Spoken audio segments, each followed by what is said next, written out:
Gawin mo ang exercise na ito if gusto mong i-lower ang iyong blood pressure.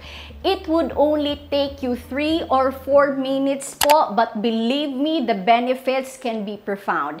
Dahil napatunayan na sa maraming clinical trials na ang type ng exercise na ito, it is actually more effective than aerobic exercise to keep your blood pressure in check. Samahan mo ako hanggang sa dulo ng video dahil ang information na matutunan mo today, it can literally save your life. Magandang araw po, Doc Sherry po, Doctor of Physical Therapy, nagtuturo sa inyo ng practical health tips at home exercise programs na tiyak na makaka-benefit sa iyo.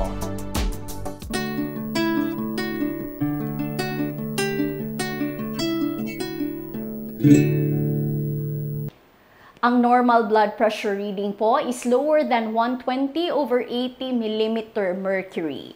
If you consistently have a BP reading of 130/80 or higher, this is already considered hypertensive. At bagamat wala kang sintomas na nararamdaman, delikado po ito dahil it can put you at risk of developing heart attack and stroke. Alam mo ba that over time, ang mataas na presyon ng dugo, it can actually damage ang ating utak, ang ating puso at ang ating kidneys. Ang mga gamot na binibigay to ensure na mapigilan or maiwasan natin ang stroke, ang proper lifestyle, ang tamang mga pagkain at ang exercise. Ito po ay napatunayan na to effectively manage blood pressure. Pero if nagtatanong ka kung ano nga bang uri ng exercise ang mas makabenefit sa iyo if you want to lower blood pressure, may pag-aaral na gusto kong i-share sa iyo. Ang pag-aaral na ito ay ginawa last year lang. And this is a meta-analysis, which means it combined different studies. For this one, it combined 19 different studies po with over 2,000 plus participants.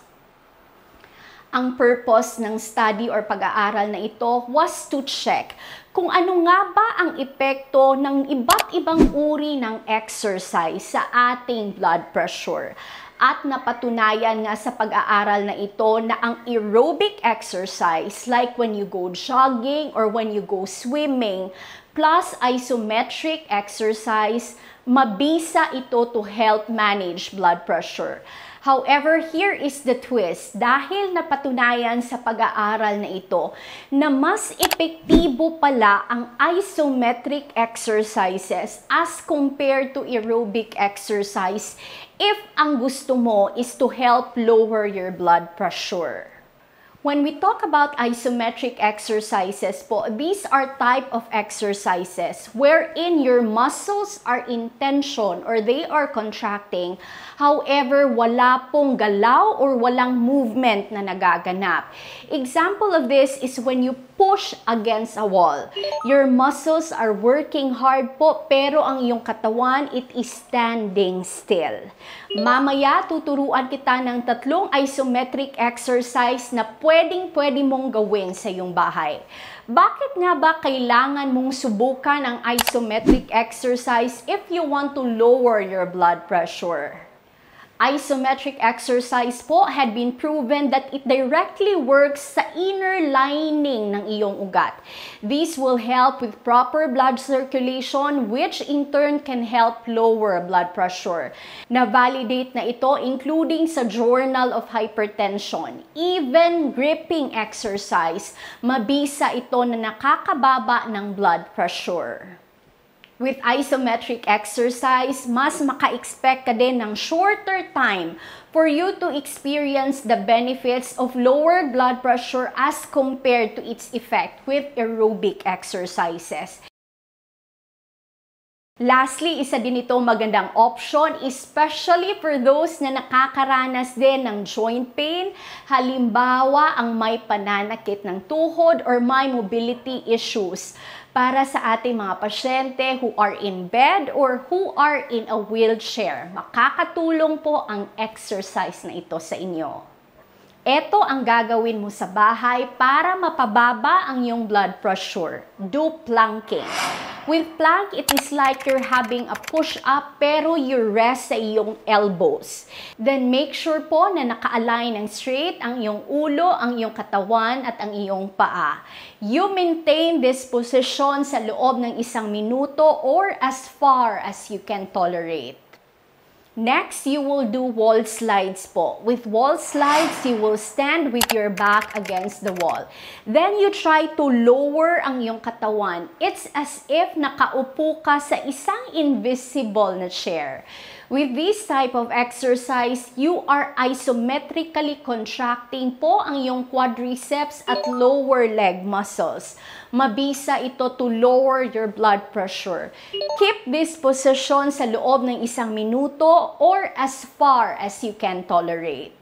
Ang susunod mo naman na gagawin is finger gripping. With this, you need a finger gripping device or if wala ka nito, a soft ball po will do. Now, you have to squeeze this so long as hindi masakit ito para sa iyo. I-maintain mo ang posisyon sa loob ng 15 seconds and then release and then do it again. Repeat mo ito 2 beses sa 2 mong kamay. Ang mga exercises na ito, all in all, it would only take you at least 3 minutes po sa iyong oras. But ang effects nito, it can really be profound and you can experience po ang mga benefits ng exercise na ito sa loob ng 4 na linggo. I-monitor mo ang iyong blood pressure. Ang exercise din na ito ay madaling gawin. You can easily incorporate this sa iyong existing exercise regimen. Kaya wala na talagang excuse for you not to exercise. If gusto mong malaman ang breathing technique para makatulong sa iyo to help lower your blood pressure, meron tayong video dito. I-check mo ito, makakatulong ito sa iyo. If nakakatulong ang information na ito sa iyo, maaari po lamang to please click the like button below. And also, if you have reached the end of this video, please comment fit in the comment section below. Maraming salamat po sa panunood. I will see you on our next video. Hi, Doc Sherry po, Doctor of Physical Therapy. Good news sa mga nandito sa Pilipinas, available na po ang BeFreeze Fragrant Cooling Gel. This is a unique formulation of Arnica montana extract, which had been proven sa mga pag-aaral that it has the same effect as that of ibuprofen in relieving the pain without any side effects. Napakaganda po nito for muscle, joint, and even arthritis pain. A little goes a long way. Ipahid mo lang ang konting amount 2 times a day and you can really see and feel the difference. This one is already available for national shipping through Shopee and with cash on delivery option. This is a unique formulation. It is non-greasy and it is fragrant. Pwedeng-pwede mo ito magamit sa iyong opisina dahil it really smells that good. Try BeFreeze Fragrant Cooling Gel and see for yourself the difference. God bless you po.